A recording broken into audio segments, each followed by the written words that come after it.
Hello everyone! I've got a Plan C video for you today. There was a movie that I thought I would be talking about this weekend, but then I watched it and decided a mini review would be better.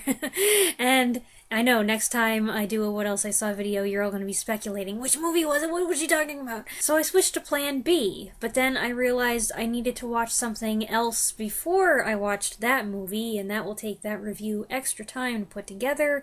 So instead, this week I'm going to do a reading update. And there are a few of you, who will be very happy about this. I read 41 books in 2024 and really liked most of them. There were only 3 or 4 that I didn't like, and 3 or 4 that I hated, and 6 or 7 that I absolutely loved. I think that's pretty good. Picking up where we left off last time, which I realized was several months ago, I finished the year with these 4 books. Number 1, The Convenient Marriage by Georgette. I did a whole video on Georgette years ago. Here's a quick recap for some of you. Since I was a teen, Georgette has been one of my favorites. She was a prolific author in the early half of the 20th century. She wrote a dozen murder mysteries, but she is more remembered for her entertaining historical romances, most of which are set in the Regency era, although a few are earlier than that. In this one, The Convenient Marriage, the youngest sister of a highborn family low on funds takes her eldest sister's place by accepting an earl's proposal of marriage. Actually, she proposes to him. I think this was my first official time reading this. I may have read some of it before. I may even have read all of it before, but I really don't remember. There are a few Georgette books that I read at a certain period of time that are just a blur to me. This one, The Toll Gate, Pharaoh's Daughter, The Black Sheep, or just Black Sheep, and Lady of Quality. They all just run together. I don't know what was going on. I have also listened to the abridged audiobook read by Richard Armitage, which is delicious, but that doesn't count. It was surprising to me how much romance there isn't in this book, but maybe I was spoiled earlier in the year by Stella Riley's The Mésalliance, which has certain similarities, but is much more romantic. I really enjoyed the first few chapters of The Convenient Marriage, and then the middle was kind of blah. It was predictable, it was frustrating, but the last third or so was full of the kind of hilarious absurdity Georgette excelled at. The book is saved, in my opinion, by the heroine's slightly insane brother and his good-intentioned buddy. The scenes they appear in are the best. Number 2 is Trouble with Lichen by John Wyndham. Several years ago, I read Wyndham's The Day of the Triffids, and it was awesome. Since then, I've been working my way through Wyndham's science fiction oeuvre. In this one, a variation of lichen has been discovered that is able to prolong a person's lifespan to 200 years or more. This being Wyndham, the book is centered on an interesting concept with apocalyptic implications. This being Wyndham, it also consists mostly of characters talking about those implications. This is the 5th of his novels I've read, so I'm used to it by now, but I expect a lot of readers would find this book incredibly boring. It is short, and I got the impression Wyndham didn't know what to do after a certain point. He said what he had to say, although I'm not entirely sure what that was. His main character is not likable. She's a woman-hating feminist who disdains love and marriage while secretly pining for an unattainable older man. She's also super confident in her theories and predictions, which, spoiler, turn out to be wrong. So it was not a great book. I was entertained, and I think I rated it 3 stars out of 5. And I wouldn't rate it lower than that, but it is the weakest Wyndham I have read. It was never as exciting, as eerie, or as impressive as the others, and It felt like a reach. Number 3 is Jessica by Mary Frances Shura. This is an old Sunfire romance. Ages ago, I did a video on these. I call them the name books. It's a semi-educational historical fiction series from the 80s in which young adult heroines are typically caught in a love triangle against the backdrop of some major event or disaster in American history. A few of them were downright awful, but some of them weren't bad at all. We owned a dozen or so, but I've always been curious about the highest rated ones we didn't have. And one of those is Jessica. I found Jessica on the Internet Archive a few years ago, and in December I suddenly decided to check it out. I think I was spurred on by the discovery that many of the books on the archive that I had saved were no longer accessible. They're having legal troubles, so they're not what they used to be. I think the ones that I can still open are out of print, but everything else... they're only available if you can prove that you're vision impaired or something. I'm not sure. So yeah. Remember that Snowbound project I did? I can't get most of those books now. Given that the Sunfire brand is such a mixed bag, I had lowish expectations for Jessica, but it turned out to be one of the best. I really liked the story and the characters and the Kansas prairie setting. I went into it knowing nothing, and I loved the twists. There were so many things that I was like, whoa, I never saw that coming. I did not love the outcome, which at a certain point I was like, is this gonna be how this turns out? Tough sell, but I get there probably wasn't any other way for the story to resolve that would be realistic. I give it a solid 4 stars. It felt more mature than other Sunfire romances, both in its overall subject matter, its characterization, and its bittersweet resolution. Number 4 is One Across, Two Down by Ruth Rendell. My last read of the year was this standalone British murder mystery thriller about a man who does crossword puzzles, his long-suffering wife, and his wealthy mother-in-law. I liked this one. In some ways, I really liked this one. The story unfolds in a neat way. It's got a small group of well-developed characters and an engaging psychological narrative. There's a dose of irony, and it's interesting that the police are barely involved except as a faceless presence. There's just one thing. I do find it odd that there's an aspect of this in the second half that resembles Master of the Moor, which is the only other Ruth Rendell book I have read. I read this in the middle of last year, I think. That's quite a coincidence. If I read a third book of hers, and the same thing happens, it follows the same trajectory, that's gonna be a problem. That wraps up 2024. I started the new year with a John G. Fuller book I own that I've been saving, Fever, The Hunt for a New Killer Virus. In January 1969, a vicious, unknown virus emerged in a village in Nigeria, killing 2 missionary nurses.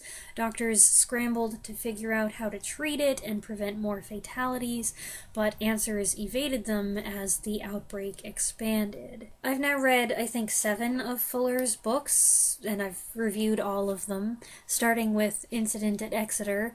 Incident at Exeter and The Day of St. Anthony's Fire are my favorites. There are some Fuller books that I have no interest in. One of his most famous is The Ghost of Flight 401.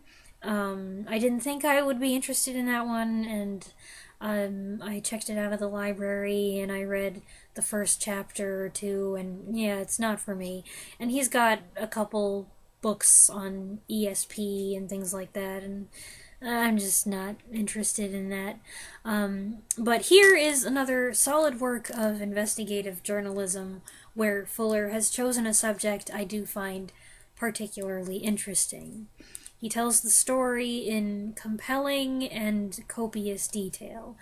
maybe a tad too copious. The middle section has pages and pages describing lab test procedures, and it was kind of tedious, but I got through that chunk without too much trouble, and overall it was an intense, stirring read. In a way, the account is like a mystery. The scientists are detectives analyzing clues, questioning suspects, and searching for a killer. But Fuller never loses sight of the tragedy at hand. And there was a very good balance. A better balance, I would say, than in The Hot Zone, which is the Ebola book. That had some great chapters and, again, a very dull middle section all about lab tests and the monkeys, and that is by far the more famous book, but I had a tough time with it. It was also much more nauseating for this squeamish reader. The virus here is not a hemorrhagic fever. Although, don't get me wrong, there were parts in here where I was like, oh, that's disgusting, oh, I feel ill. But not as bad as The Hot Zone. The book that they wrote, Richard Preston? Is that who wrote The Hot Zone? He wrote another book a few years ago, Crisis in the Red Zone, which was about a later Ebola outbreak. I thought that was much better than The Hot Zone. I really liked that. I did a review of it. Anyway, this was really good. I liked it. It is out of print. What I've got here is a used first edition. Something else that was really kind of humorous about the book is that this event was happening shortly after Michael Crichton's The Andromeda Strain had come out, and everybody was reading it and talking about it, and the researchers and technicians kept on saying to each other, "This is just like in the Andromeda Strain." It was a bit of levity in an otherwise very serious book. Just as I was finishing that, I was on Amazon and noticed they were recommending this series of historical romances, Generations of Love by M.A. Nichols. The books were appealing, and they were highly rated, not just on Amazon, but on Goodreads, and as I looked into them, I realized not only were they free with a Kindle Unlimited subscription, which I didn't have, but Amazon was promoting 3 months of Kindle Unlimited for just 99 cents. Now, I don't know how many of you will remember this, but a few years ago, I had a free 3-month trial of Kindle Unlimited, and it was a wild experience. I tried to be organized about it, but I still ended up cramming way too many books into the last week. I went a little crazy. I drove my mom crazy, and I probably sounded crazy when I did my video about it. And at the end of the whole thing, I vowed I would not do that again. Plus, there's like 23 books in this series, and I don't like to blitz through a series, so I convinced myself not to go for the deal. I resisted the temptation. But a couple days went by, and I kept thinking about how much I really wanted to read these books, and how I wouldn't be able to find them anywhere else. And so finally I was like, ugh, just do it! So I went back to Amazon, and what do you know? The promotion was over. But they were offering 2 months for $4.99, which is definitely not as good, but it's something, and I already had my heart set on this, so I went for it. I took the bait, and I'm happy I did, because I'm really enjoying these books. I'm on the 9th or 10th in the series, and it's going swimmingly. They follow a handful of families through the Regency and Victorian eras, each book focusing on a different character. They're very wholesome, and I'm amazed how much depth and variety there is in the characters. These are unique heroes and heroines. The scenarios are fresh and original, and while they are romances, it's not all about the love story. They've also got beautiful cover art. The writing isn't amazing, but it's fine, and the dialogue feels 95% authentic. It doesn't clobber you over the head with Regency-era lingo and cliches. One of my only criticisms is that Nichols sometimes uses a noticeable word twice in close proximity. I'm not talking about proper nouns or articles or prepositions. I mean an adjective or a certain noun that you notice, and she'll use it once and then again just a few sentences later. It happens at least a few times in every book, and each instance is glaring to me. That's kind of a pet peeve of mine, I guess, and I always wonder, why didn't someone tell her to choose a different word? The stories also do have a tendency to be angsty, some more than others. My favorite so far happens to be the only one that made me laugh out loud, and that was number 3, The Shameless Flirt. I loved that one, and even that had its share of heaviness, heartache, and tragedy. Comparing these books to Georgette books almost always make me laugh. And while there is some heaviness to them, there's not that much. These are the reverse. There might be a couple lines that make me smile or chuckle a little bit, but there's much more heaviness. One other small complaint is that, at least in some of the books, Nichols keeps bringing back her first couple, Mina and Simon.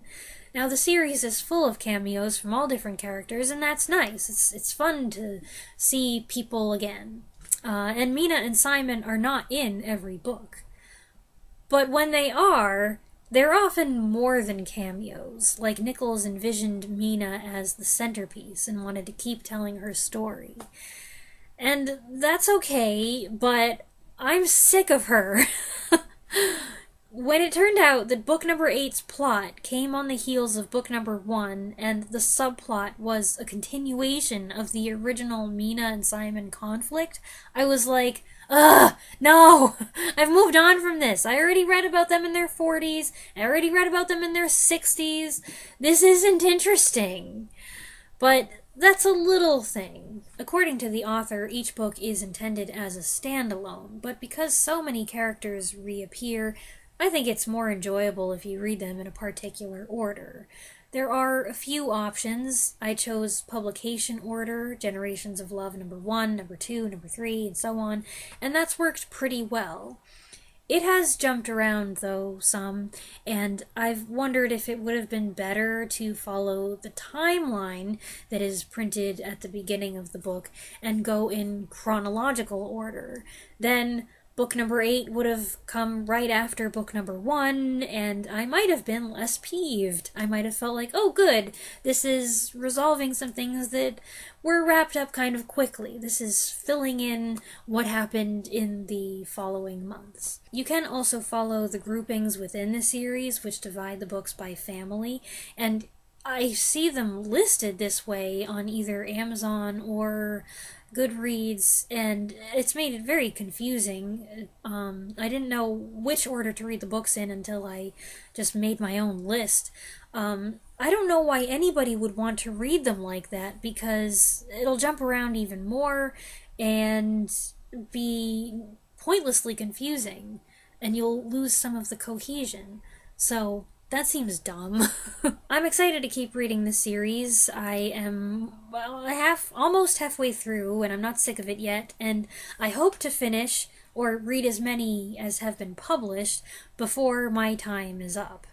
Oh wow, that sounded dark. Over the last couple years, I have been curating a list on Amazon of books that are free with Kindle Unlimited for the next time I found myself with a Kindle Unlimited subscription, so I took a little break from the romances to read a couple of those.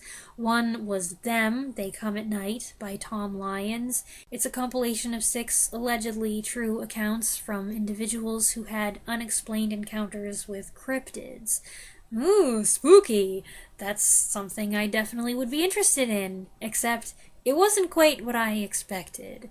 The author's introduction implied they'd all be Sasquatch stories, but only two of them were. I think it was two, maybe it was three, and I'm not complaining about that, that's fine. Bigfoot is not my favorite cryptid. But three of the encounters were with things that were definitely not cryptids. So, there's some false advertising there. Also, this is technically 106 pages long, but there's some funny business there. There were several inserts, like literary ad breaks, and I don't know, I felt like they were fudging the numbers just to seem more legit. The whole thing took less than an hour to read, and it felt more like scrolling through a blog than reading a book. There are subsequent volumes, but I think I got enough from this. And I read Date Night on Union Station by E.M. Foner, which is #1 in the EarthCent Ambassador series. It's science fiction, it's humorous, think Hitchhiker's Guide to the Galaxy, and it's a romantic comedy. It's hard to summarize, but I'll give it a go. Years ago, robotic aliens peacefully took over, and our protagonist is the new acting ambassador from Earth working to maintain good relations between species on this space station. She's facing pressure from her mom to get married, so she reluctantly agrees to try this alien-run blind dating service, which leads to one bizarre situation after another. It's a fun read, it's amusing. Once I got into it, there were several parts that made me chuckle, but it took me a while to get into it. There's exposition and world building, and surprisingly, a lot of the plot has to do with trade, counterfeits, smuggling, and I wasn't expecting that. It was easier going after I got a feel for it, and the second half flew by. But then the last chapter kind of blew up. It should have been a satisfying conclusion, but it felt rushed and messy, and it was almost as if someone else took over the writing. In the end, I liked it overall, and I might have read more, but I've only got time for so many books, and I'm more invested in the other series, so I'm gonna let this one go. So that's what I've been reading. I hope you enjoyed this video, this little break from the movies. I will be back with a new review next weekend, so stay tuned for that. Thanks for watching.